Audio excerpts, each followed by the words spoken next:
Olá pessoal, tudo bom? Sou o professor Nelson Adler e mais uma vez aqui no canal Primeiro Conceito. Vamos destacar alguns pontos importantes e fazer também uma revisão referente a alguns temas, né, ligados a ciências sociais, a sociologia de uma maneira geral, tá bom? Então hoje nós vamos falar um pouquinho sobre política, os modelos políticos. Vamos pegar aqui um pouco Max Weber, né, sobre a ideia do modelo de dominação. Vamos destacar a ideia, por exemplo, do monopólio da força, da violência, e vamos destacar o conceito de política de uma maneira mais conceitual, diria assim. Tá?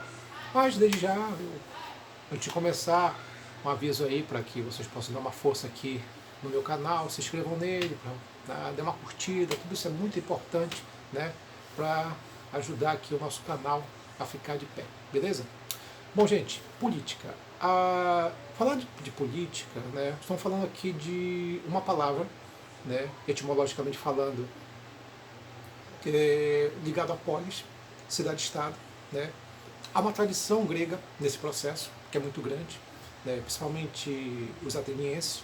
Então a ideia da Grécia antiga, a polis, a cidade-estado, né, a ideia de que quem é cidadão, quem é político, não está no campo, não é o indivíduo do campo, é quem está na cidade, é quem vive na cidade, na polis, nessa cidade-estado. Da ideia de que quem vive na cidade é político, polis, e é também cidadão. Tá? Então é tudo isso que está envolvido. Tá? Entre os atenienses especificamente, tem a ideia da ágora, da praça pública, o local onde o indivíduo vai debater política, falar sobre política, até porque a política ela tinha muito a ver com o espaço público e não com o espaço privado. Né? E é por isso que entre os gregos, principalmente os atenienses, eles criam a ideia da democracia, que é a palavra do grego, que é a ideia de política governo de todos, mas é uma democracia elitizada, onde apenas 10% da população tinha, digamos assim, era visto efetivamente como cidadão.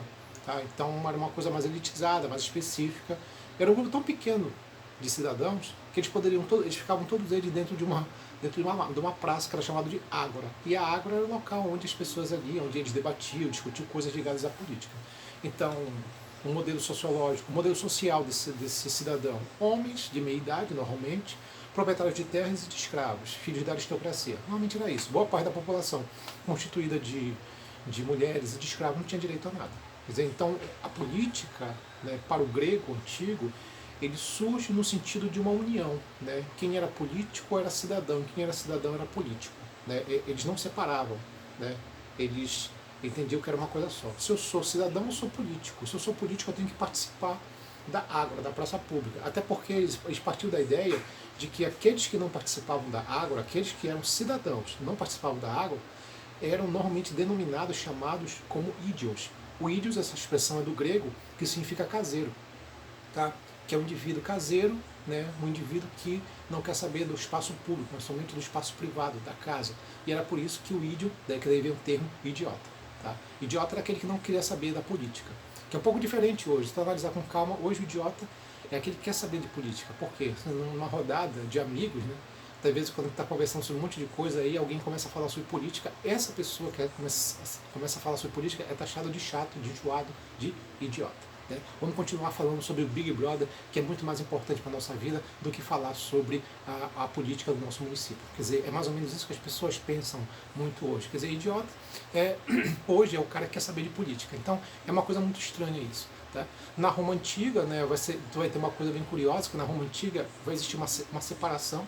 Né, político e cidadão vão ser separados, que é daí que vem o político profissional, que existe até hoje, que é aquele cara que ele vive da política, ele está ali para a política, né, que o nome que vai ser dado vai ser o que? De senador, o senador romano, que ele vai ter que fazer uma campanha, né, no processo eleitoral, para poder, na verdade, se eleger um número maior de votos, é nesse sentido.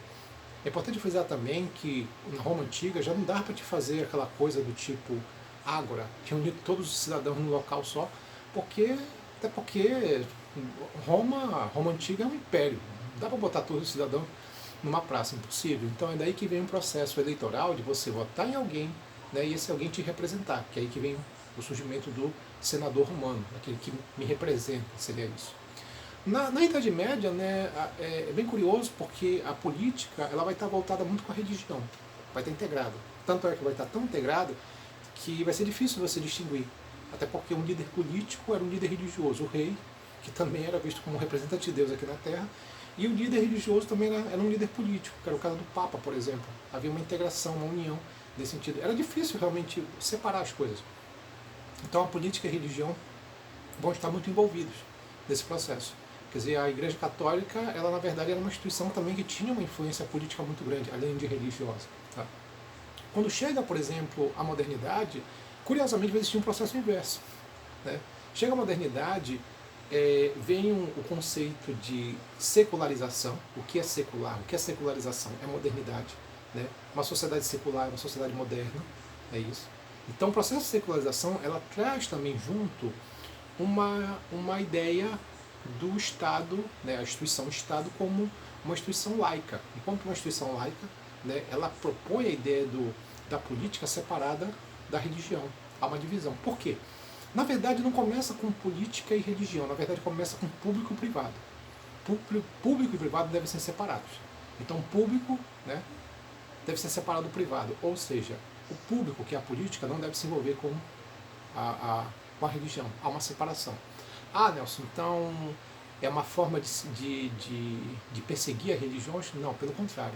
Né? Primeiro que o Estado laico, essa ideia da laicidade, foi criado por grupos religiosos, como os protestantes. São eles que vão desenvolver essa coisa chamada hoje de Estado laico, né? Essa divisão. Né? Mas por que fazer isso? Justamente para que nenhuma religião tivesse privilégios, como antigamente existia a Igreja Católica, tinha privilégio, né, perante o Estado. Então a ideia de que o Estado ele deve tratar todos do mesmo jeito. E também todos, aqueles que têm religião e aqueles que não têm religião. As igrejas, como aquelas instituições que não são religiosas. Porque do ponto da ideia da laicidade, que é a ideia do Estado laico, é direito teu acreditar em alguma coisa. E direito teu ter uma fé em algo. Como também direito teu não acreditar em coisa alguma. É mais ou menos isso. Tá? Então você tem a ideia do que é chamado de Estado laico. A partir desse processo, então, nós teremos a ideia do conceito de Estado. O Estado, né, que vem com a ideia de um território, né, um espaço, fronteiras, que na verdade é uma coisa que não existia na Idade Média, agora você vai ter. Né, um governo que vai centralizar a sua força, que na Idade Média também não tinha isso. Tá? E você vai ter a ideia, por exemplo, do Estado, que aí é uma tese do Max Weber nesse sentido, que é a ideia de soberania. Né? Soberano é um Estado que tem poder sobre o seu território. Tá? E a ideia, por exemplo, do Estado como monopólio da força e da violência. Ou seja, o Estado é a única instituição que pode usar força e violência quando necessário. Mais do que isso, o Estado é autorizado a usar a violência. Então isso quebra aquela ideia do tipo, todo indivíduo violento é criminoso? Não, não necessariamente. É que a coisa muda. Tá? E quando se fala então sobre a ideia do Estado, o monopólio da força, da violência, o Estado, os seus representantes, como o Exército, as Forças Armadas, a polícia pode, em algumas situações, usar a violência quando de maneira legalizada.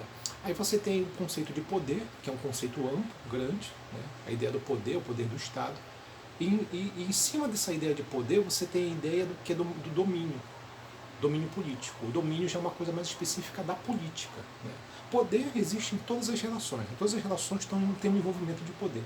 Mas o Estado ele tem uma coisa bem específica, que é o domínio, a dominação.